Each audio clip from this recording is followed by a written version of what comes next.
Welcome to LifeTalk with Mariette. I am Mariette. This show is about the life lessons that shape us, what I've learned, what I'm still learning, and how we grow through challenge, awareness, and purpose. I will share personal insights to motivate and inspire you, and sometimes invite guests who do the same. At its heart, LifeTalk is about real stories, real growth, and meaningful connection. This is LifeTalk with Mariette. Motivational, inspirational, full of heart. Enjoy the show. Hello and welcome to LifeTalk with Mariette. I'm your host, Mariette Camera. Today we're talking about something that can happen in the strongest relationships, often without either person realizing it. Don't hand over your life to your spouse. Trust is important. Knowing is essential. That's our topic today. You can love your spouse. You can trust your spouse. Your spouse can handle the finances, but never become a stranger to your own financial life. We divide responsibilities. One person handles the bills. One deals with insurance. One makes the calls, talks to the accountant, follows the investments, handling the repairs, and takes care of the paperwork. It's not a problem. And that's perfectly normal. A partnership should use the strength of both people. But there is a point where convenience can quietly become dependence. One spouse isn't simply handling more of the work anymore. That spouse becomes the only person who really knows how everything works. That's what I wanted to say. So today's conversation is not about distrusting your husband or your wife. It's not about taking control away from someone who handles things well. It's about making sure that you remain informed, involved, and capable of understanding your own life. Now, I am coming to you from the standpoint of total experience, not as a bitter spouse, former bitter spouse, nothing like that. Okay, I want you to know. But I have experienced a lot in my own marriage and living and breathing and seeing what's happening in other relationships. So let's go. You're tuned into Life Talk with Mariette. I'm Mariette. So here's the story. Let's start this. Meet Susan and David. Let's see what they're up to. Susan and David have been married for 28 years. Both have successful careers. They have a comfortable home, retirement saving, that a lot, investments and ownership interest in a growing business. Over the years, they developed a system. Whenever something needed attention, Susan would say, "Hey, David, can you handle that?" At first, it was little things, a problem with the insurance company, a repair around the house, a question about a bill, or getting estimates from local contractors or calling someone about the car. Okay, David was good at getting things done. Well, he had no other choice. So Susan gave him more to do.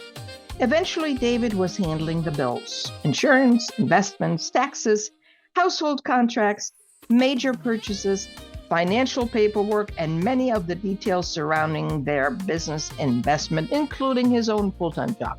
Okay, all right. Susan still participated in major decisions. She knew approximately what they owned and knew there were financial, and then she knew they were financially comfortable. That's what I want to say. Whenever she wanted an answer, she simply asked David, and David reported back. It worked beautifully until David became seriously ill. For several weeks, he wasn't available to handle anything. Suddenly, Susan had to make the calls, open the files, look at the accounts. She discovered that she knew far less about her own life than she thought she did. Nothing had been stolen. Nothing dishonest had happened. David had done exactly what Susan had asked him to do for years. He handled it. Sure. Susan had delegated the work. Without realizing it, she had also delegated too much of her own understanding. And that raises the question at the center of today's Life Talk. How much of your own life have you handed over to somebody else? What, are you crazy? I don't care how good your marriage is, or your partnership, or whatever you want to call, whatever title you want to give your relationship. That's unacceptable. Now, some people say, what does she want? She doesn't understand. She doesn't know what she's talking about. Yes, I do. Life changes all the time. And let me share with you, nothing is forever. Everything has a beginning and an end. And sometimes things end when you least expect it. How so? Yeah, when people pass away, people look at other partnerships. A new man or a new woman comes in and they have total different ideas. And the first thing is, and that I never understood, why are some of the women or men in the new partnership to take over the finances? I don't understand that. I've done this and I didn't like it. He was too persistent on, when I should change the accounts over to a joint account and what I should do with my money. And we had a big argument about that. I didn't like that. I felt forced into something. Anyway, segment 1, can you handle that? Question mark. When delegation becomes a way of life. So the question is, what is really wrong with letting your spouse handle the things they're better at? Okay. There is absolutely nothing wrong with it. A good partnership should use the strength of both people. Maybe one understands investments better. Maybe one is better at negotiating with contractors, or maybe one understands insurance and enjoys keeping track of the bills. Okay, all good.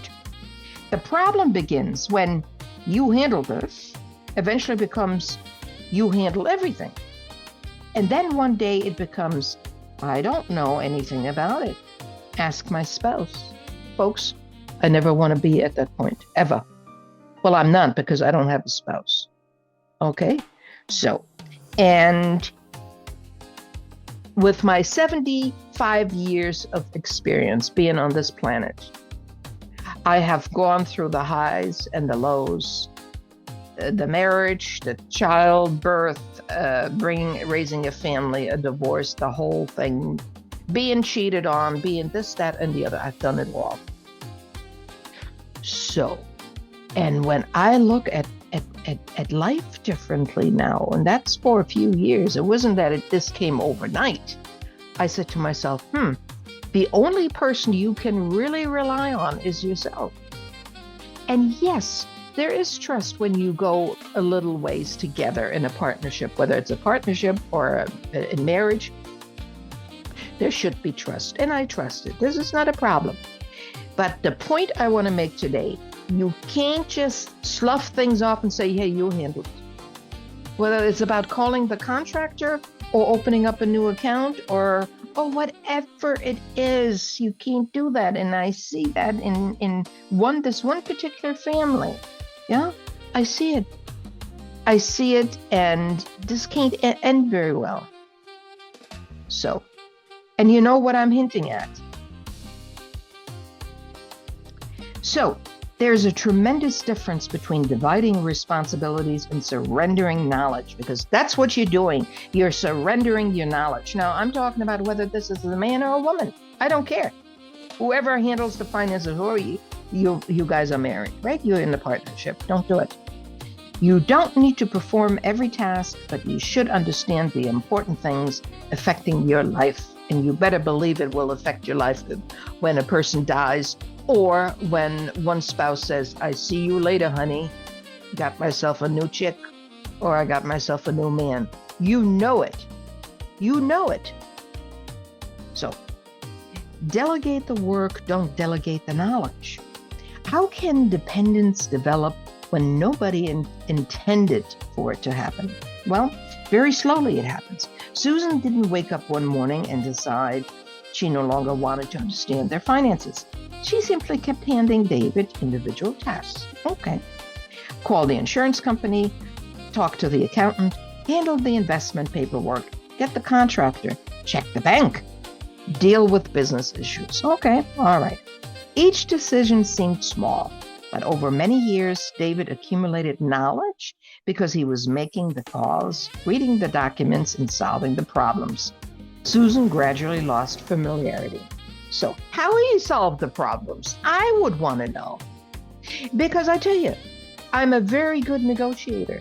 Now, when I see a company has done wrong and has done damage to us, I want to make sure that they make good. That doesn't mean I'm running to a lawyer and suing them. That doesn't mean that I want to see that they're they appreciate their customers. Now, David would never ask for something like that. Are you kidding? He's happy to pay. Now, I wouldn't be satisfied with that. I would want to see that person handles it in the same way I would. And of course, that's impossible, right? I'm not dreaming here. I don't have any illusions, but that's what I would want, which is impossible. Okay? Knowledge follows participation. When you stop participating completely, eventually you stop knowing. And this is that's dangerous. It isn't saying my spouse handles that. Sometimes simply, isn't that just an excuse? Sometimes it is. We all have things we would rather not deal with. I hate paperwork. I don't understand investments. Insurance gives me a headache. My spouse is better at that. Now, that's not me saying it. That's the spouse saying it. And I'll repeat it. They say, oh, my spouse handles that. So, and sometimes it's an excuse. And we all have things that we don't want to deal with, such as paperwork or understanding investments. Now, single people, married, divorced, and single people, we have to learn all of that or not.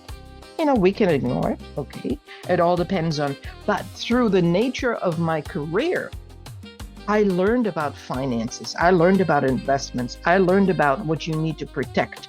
And the main thing is that you have a good standing bank account and a good credit score, because that dictates your direction of where you can go. Why just talk about some of the investment people? They only talk about good things in life when the sun is out. They never talk about when the rain comes out. Oh no, that doesn't happen in life. And I spent 18 years in that business, in the finance business. And today, not that I'm in the business anymore, I moved on to other things. I talk about what happens when life is not on the shiny side and how to get through it. That's how I start. And I can guide you through it because I've done it all. I've done it, I've lived it, I breathed it, I solved it. And I'm proud of it. I didn't crumble. I didn't end up on the street. To the contrary, I helped people out on the street because I could understand that they were pounded by the system. And that was in Germany. Germany doesn't have laws like we do over here. Oh, they give people chances and they get a less, they still get credit, but for a higher investment. No, over there is a total different thing. Once you have entries in your credit report, that's it. They shut you down. That's it. And you're done. So I understand what people are going through and how people give up and how some people never get to meet up with a better life. I understand it because it's hard. It's very hard to go to all these places and get things cleaned up and everything. And many companies, they don't want to touch this because there's no money in it cleaning up somebody's credit report unless there is a product involved. Okay, maybe it's something very small. Maybe you have an entry on your credit report that should have been taken off long time ago. Okay, that is still a process to do because it's been resolved, but you don't know how to resolve it. Well, the person that has an interest, maybe giving you a new loan, will guide you through it. I don't know. I've done all of this. So you need to know when things are not good in life. And that happens to some people. They just sail through life. Everything is wonderful. Okay? That has not been the case with me. So let's go on. You don't have to become an expert. So, folks, but being uncomfortable with finances doesn't make financial responsibilities disappear. There is an enormous difference between I'm not good at this and therefore I don't need to know anything about it. And don't you be complaining to me later. Yeah, when you exactly what I'm telling you, when this happened, because I don't want this and that, and then things go south with you for whatever reason. Okay, we don't know what's in store for each one of us, but you got to get a handle on this. And if you don't, well, so be it. I'm sorry to sound, I'm not callous, but if you don't take the reins, and it doesn't have to be in a harsh way, you want to know. How do you know when healthy delegations has crossed the line? Well, here it comes. Ask yourself some basic questions. Could I identify our major bank accounts? Do I know approximately what we owe? What insurance do we have? Where are our important documents? Who's our accountant? Where are our investments? Could I explain our major business interest? I don't think so. If the answer is almost everything, my spouse knows that, delegation may have crossed into dependence. That doesn't mean your spouse has done anything or something wrong. I'm not saying that, folks. It means you need to become involved again. Hello. Okay, let's move over to segment 2. I don't know, ask my spouse. Oh, I love these people. I just love them. And then, when you approach people like that, they're talking to you, I'll have to check. I make all the decisions. And then they have to check with their spouse that doesn't know anything about anything anyway, or doesn't want, but they have to check with their spouse. So I don't know if that's a tap out or whatever it is. It doesn't matter. When convenience becomes dependence, what does Susan discover when David suddenly isn't available? She discovers that knowing the big picture isn't enough. She knows they have money, but where exactly? Investments, but with whom? Insurance, but what does it cover? A business interest, but what do the agreements actually say? And I hope when you go in business with a partner and you both have put money in, I hope you have a buy and sell agreement that is funded with life insurance. Because if one or the other partner dies, their family will come to get their half. And it may be at a moment where you're not liquid. You don't have the availability to money. That's what I'm saying. Because maybe you're right at your borrowing power. There's a limit to borrowing power on a personal level and on a business level. And maybe you're right at that point. And now the family wants their $1 million back. As an example, the other party's family. And you know what? We don't know how they are.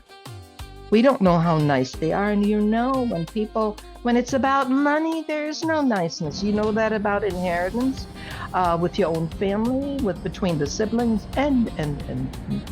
So why should they be nice? So look at trust situations, look at buy and sell agreements that are funded and not just written on a piece of paper. And, okay, we have a buy and sell agreement. Well, you better look and see if it's funded through life insurance. If it's not funded through life insurance, I don't think so. Okay, we're talking about Susan. David is not available. So when she sees a substantial withdrawal from their checking account, she knows exactly how much money is left, but she doesn't know why. Okay, that's an important lesson. Watching money move isn't the same as understanding your finances. A bank balance gives you a number. It doesn't necessarily give you an explanation. So next question, why is a crisis the worst time to discover what you don't know? Well, because your mind is already somewhere else. Imagine your spouse is in the hospital. You're frightened, exhausted, talking to doctors and family, and now you're trying to figure out passwords, policies, investments, automatic payments, and business agreements? Please. This is 2026. I say, please.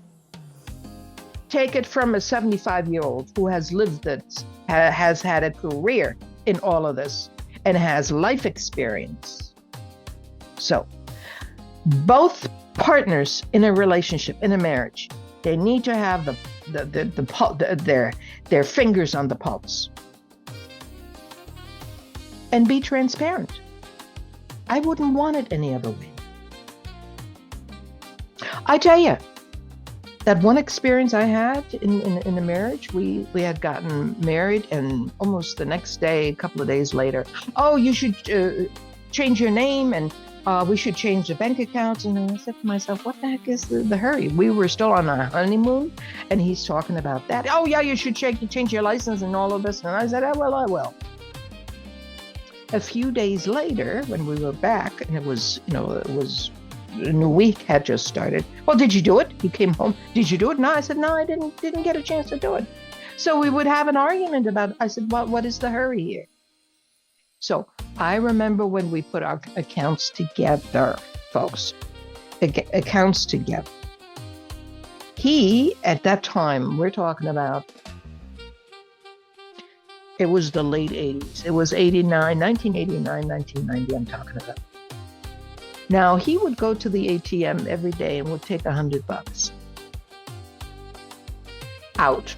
And this happened, 3, 4, 5, 6 times. So I'm short $700 almost every week. Now, he comes home with expensive cologne that at a pop, the cologne is $140 times 4. So we're talking about $700. So I said, did you get anything for me? A perfume? That's beside the point now, but I'm throwing this in as a bonus, folks. Did you get at that time I loved Caritza. And of course he didn't think of me, but he thought of himself buying 4 cologne. There was a Hermes cologne at $140 a pop. So, and this is a bonus again. You love me forever and you treat me like that. So when you use words, I love you forever, and then you show me what he had showed me, it doesn't match, okay? That's how it starts. So, but I say nothing. That's not what it's about, but that's what it could come to, or rather, that's what I experienced. Okay. Information you should have. You should learn comfortably over the kitchen table 6 months earlier, as suddenly become an emergency. Okay, I said that a little backwards, but you should really sit down at the kitchen table and discuss all of that, and you be serious about it. So be serious about it and don't wait for an emergency. Planning isn't about expecting something terrible. It's about making sure that when life changes unexpectedly, one problem doesn't create 10 more problems. And I think the lawyers can sing a song and dance to all of that, because that's how they make their money, right? When everybody fights. So, question 3, could someone be financially wealthy and still be financially vulnerable? Absolutely. Someone could have a beautiful home, large retirement accounts, a successful business, excellent income, investment properties, and substantial savings, and still be vulnerable if they cannot independently explain what they own, where it is, how it's structured, or how to access necessary information. And some people have their accountants handy.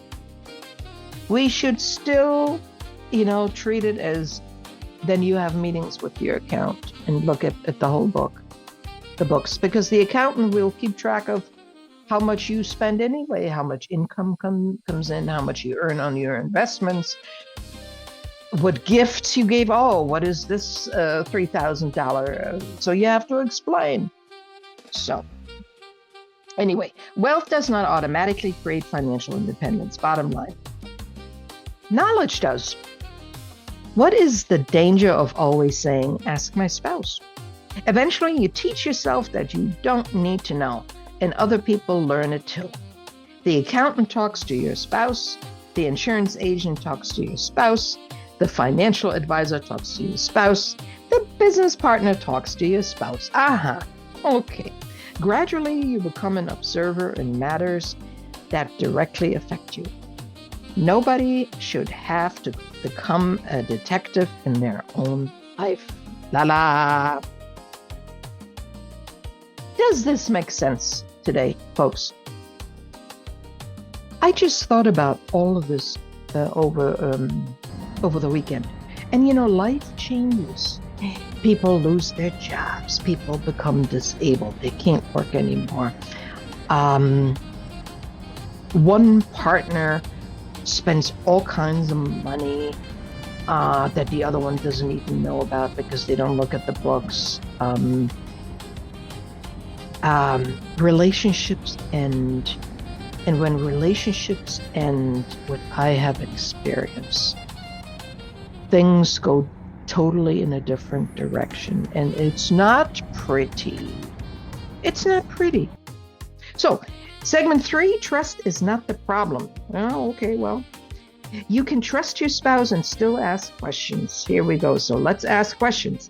Why do some people interpret financial question as distrust? Because money can feel very personal. Well, it is. Where is that money invested? Maybe heard as, I don't trust what you did. Well, I'll tell you, with my hard-earned money, I don't want to give my spouse carte blanche to spend whatever, something that I would, let's say for instance, let's say I have a spouse. And the spouse wants to buy a $6,000 suit because it just looks great on him. Where he could do with a $2,000 suit too. Doesn't mean he has to get one for $250 at such and such place. We know these places where it looks like they've been, you know what I'm saying? Absolutely not. So I would want to know that spouse who has a high need for always looking the best and expensive, that he doesn't buy the most expensive, because you can look at expensive. Let's say a tie can look expensive, a shirt can look expensive. If it's well made, everything has to be well made. And for that, you need to shop and not just go into any store, high-end store, and buy it. That's easy. But that's what I had. The person wouldn't wear $2,000 suits. The person would wear $6,000 suits. And of course, Ferragamo shoes. It had to be a label shoe. How dare to? Are you kidding? Wear an Amazon shoe? Absolutely not. Nothing against Amazon. I love Amazon. I love everything about it. I just wanted to make a point. And that person has gone through many ups and downs and has started up many, many times. But he always kept up his appearance. Like a Lord of England. A rich Lord of England. I don't want to say anything. You know what I'm saying? Or let's say both salaries go into one account. I advise against it. One account should be for both, where they both chip in money for the expenses. And the other things, they keep the money in their own account. That's the healthiest, because as soon as you have one account, both people put their salaries in. One is starting to watch the other. How much are they spending? So you come home with $700 cologne. You have World War in your place. That's exactly what happened. That's how it starts. But they don't bring you anything. Not even a flower for $9.95 at the gas station. One rose I'm talking about, right? I've done it all. I don't want to repeat any of the stuff. And it hasn't changed. It has not changed out there. So What should both spouses know, even if only one handles the finances? Both should know the basic structure, where the bank accounts are, where investments are held, what major debts exist, what insurance exists, who the beneficiaries are, where wills and important documents are stored, who handles the taxes, and who the important professional contacts are. If there is a business, and yes, there is.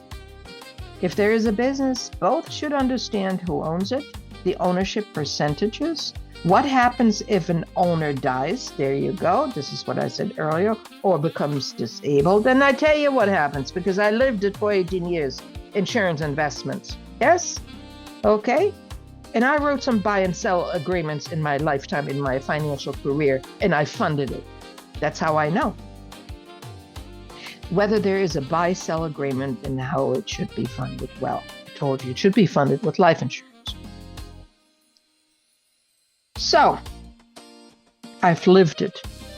If you don't take this serious, nothing happens. Of course, nobody dies. Nobody gets disabled. We know we all live forever. Look, that has also been my thinking, putting it in the background. It's all normal to think that way. But it's happening around you all the time. So, okay, you don't need to memorize every number. You need to know where your life is located. Question 3, isn't it enough to trust that your spouse made good decisions? Not if those decisions affect you.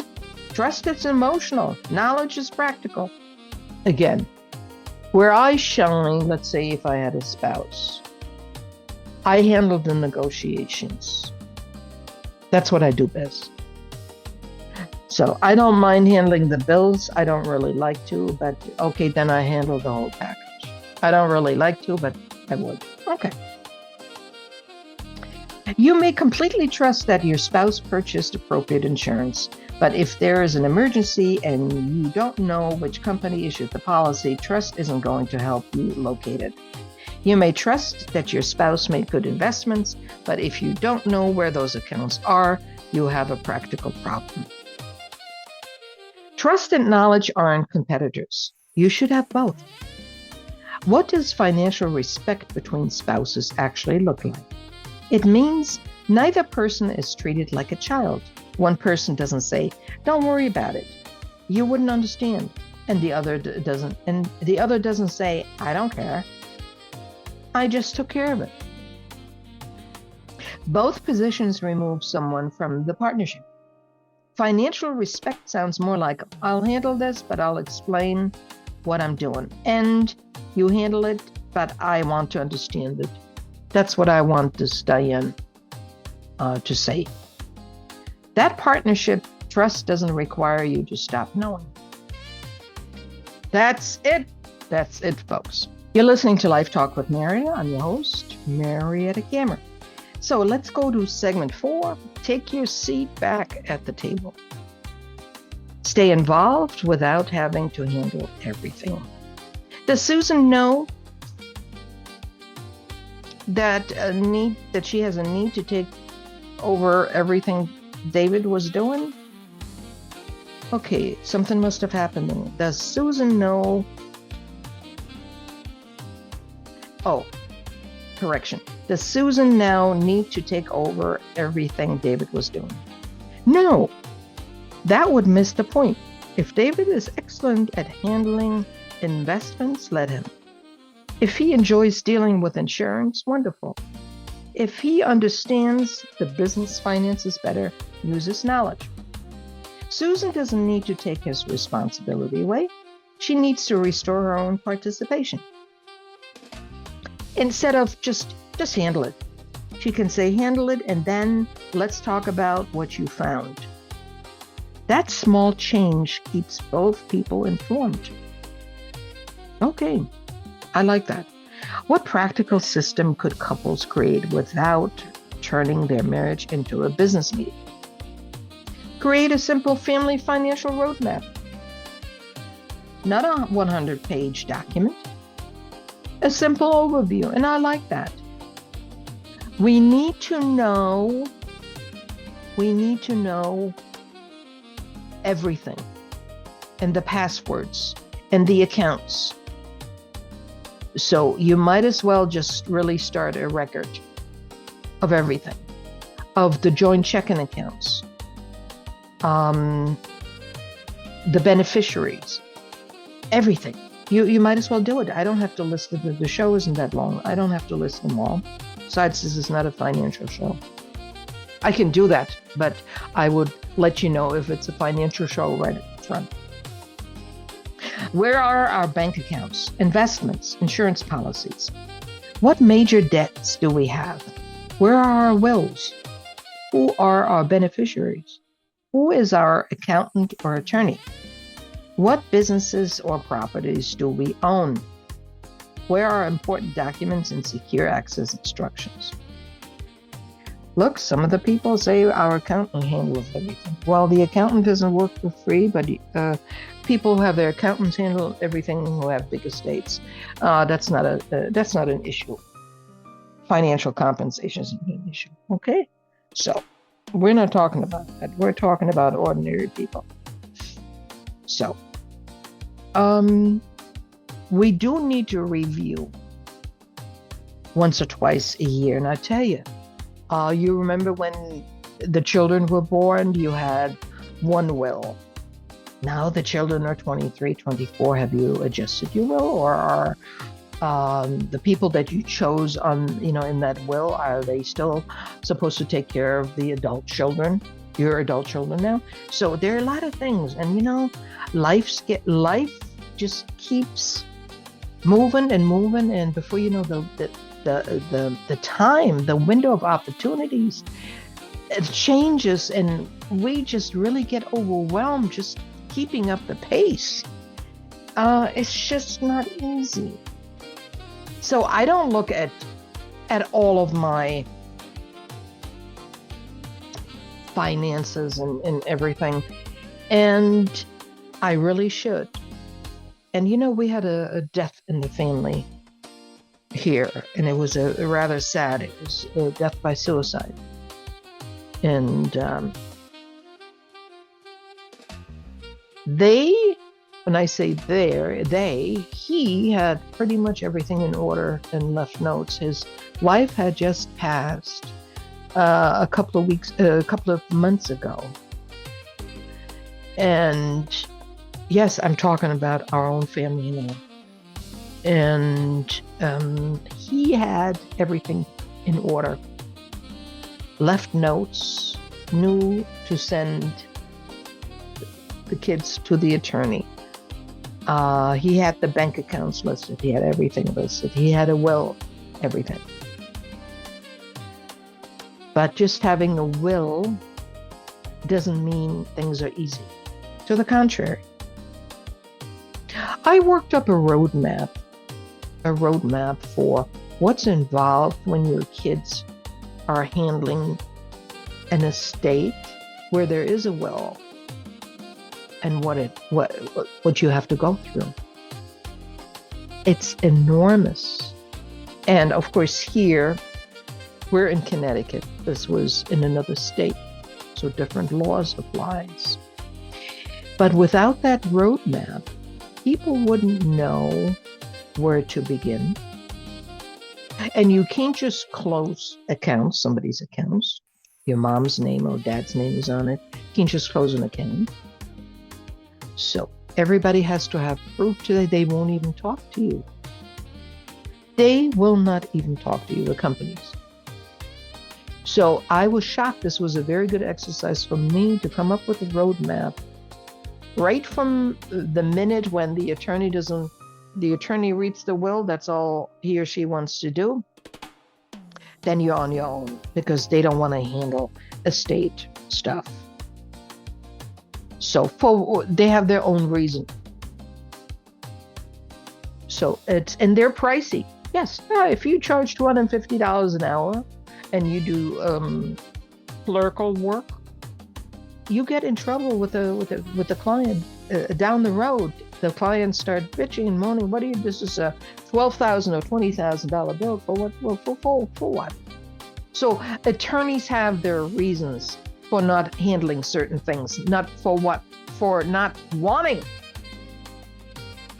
to handle certain things. That's what I want to say.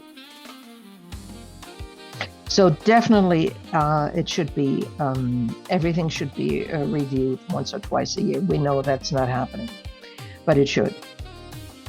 Yeah, 30 minutes could save somebody's month of confusion later. And what I wanted to say, let me just put a line here on my notes. What I wanted to say, I need to put papers in order too, and draw papers. I can draw papers myself. And after this hit home with my own family, he happened, and I tell you, this man was my first husband, my ex-husband, right? So, and it hit home, and I've decided I need to draw papers. I need to do this. I need to do that. And I just need to do it. Okay? I just need to do it. So, and don't leave it up to whoever it's doing it afterwards.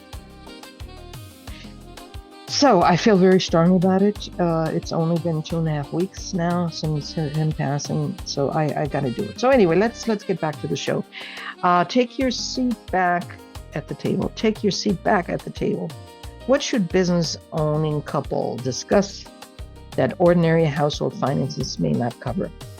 Business ownership creates another layer. Both spouses should understand what percentage that they own, who the other owners are.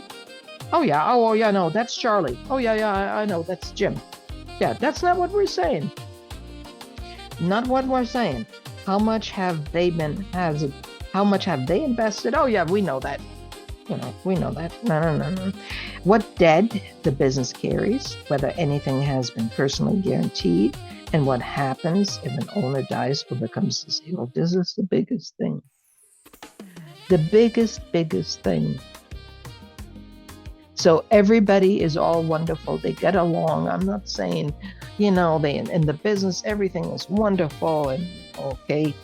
And as soon as the investor, if something happens, if their families, they will come and seek out their share. Trust me. And it may not be the right time, because you don't have the availability for cash.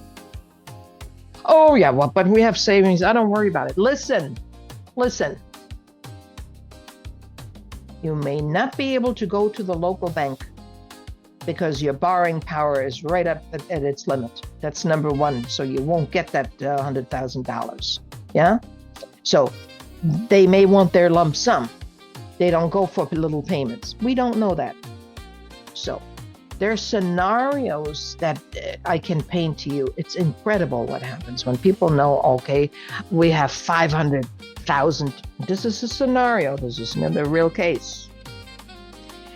A scenario where somebody has $500,000 invested as half of the owner, right? Do you think that when that owner passes, that the spouse or the kids will not come for their $500,000? You better believe it. And they won't settle with $500 a month payment forever. It won't happen. Okay? And they're going to force you to close and sell the business. Or if they can, attach your personal assets. And this is what I'm talking about. That is crucial. It happens all the time. They should know, here it comes, whether an owner's family can inherit the ownership, whether partners can buy it, how the business is valued, whether there is a buy-sell agreement, and importantly, where the money would come from to carry out that agreement. This is the thing in a nutshell. I could have said it much quicker just reading my notes to you. All right. Owning a business creates responsibility, relationships, and obligations. Both spouses should understand what they're attached to. People that have never had anything happen to them, they sailed through life. They kept safe. They, in the box, they've been employees all their life and in a safe way and get their paychecks on Friday or twice a month, whatever. And they have never taken any risk. So they don't really understand how life will change afterwards, because you've been in your bubble and it was good for you and it's good for you and bless you, and I don't want to take you out of that bubble. But once you step foot, you're still employed and you bought a business, a good going business now with a partner. Things are changing. So do you think I would say to my spouse, oh, go handle it? I would want to know. They just don't know unless they've been serious business owners, which they haven't. How could they? They don't have the experience. So, okay, you don't have the experience, but protected in such a way where you think of everything, meaning a professional thinks of everything, every scenario. That if things don't go the way it's planned, and that is life, that you're protected. Okay? Question 4. What is the one question everyone watching the show should ask tonight? Yeah, what are you asking tonight? Who's watching? Tell me. If you weren't sitting beside me tomorrow, would I know what to do? If you weren't sitting beside me tomorrow, would I know what to do? Okay. Well, would I know everything? Could I do your job perfectly? Would I know where to start? Who to call? Where the documents are? Where our money is? What we own and owe? The answer is no and no. Don't panic. Don't argue. Don't accuse. Okay? Pull up a chair and start learning. Let's do this. The goal isn't two people doing everything. The goal is two people understanding what matters. So, the goal is two people doing everything. The goal is two people understanding that matters. You're listening to Life Talk with Mariette. I'm your host, Mariette Kammer. And don't hand over your life to your spouse is the title. Trust is important. Knowing is essential.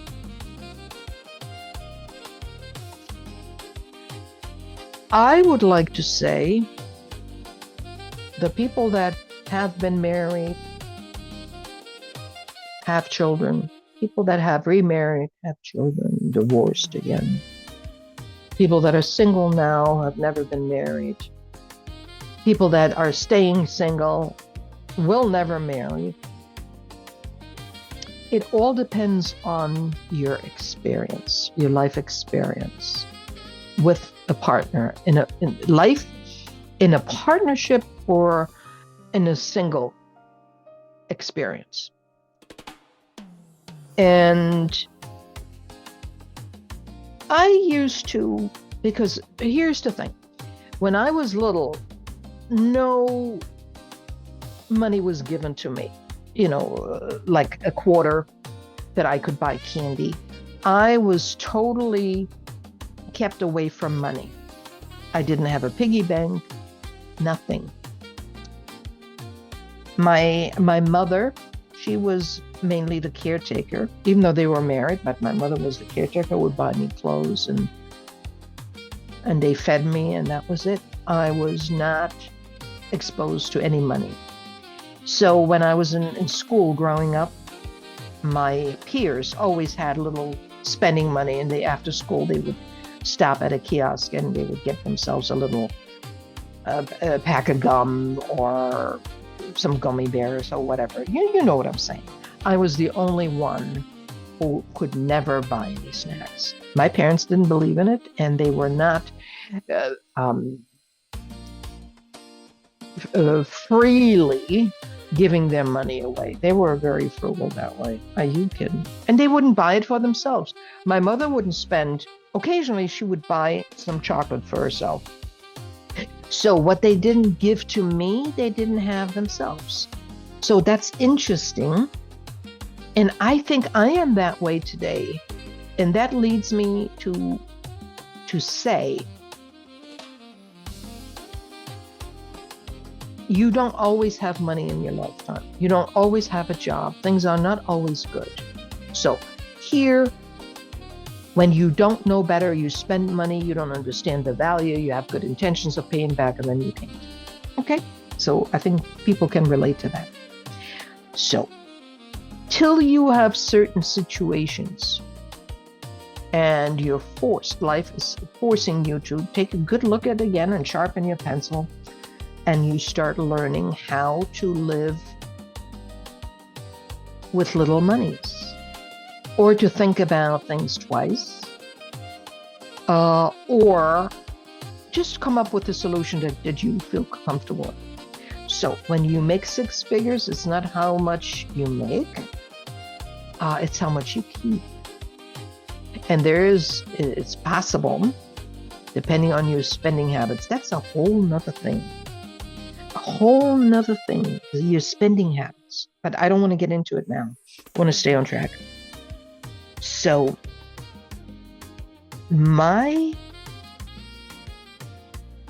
what I saw my parents modeling, even though it hurt, I couldn't buy the snacks, the little sweets and everything. How dare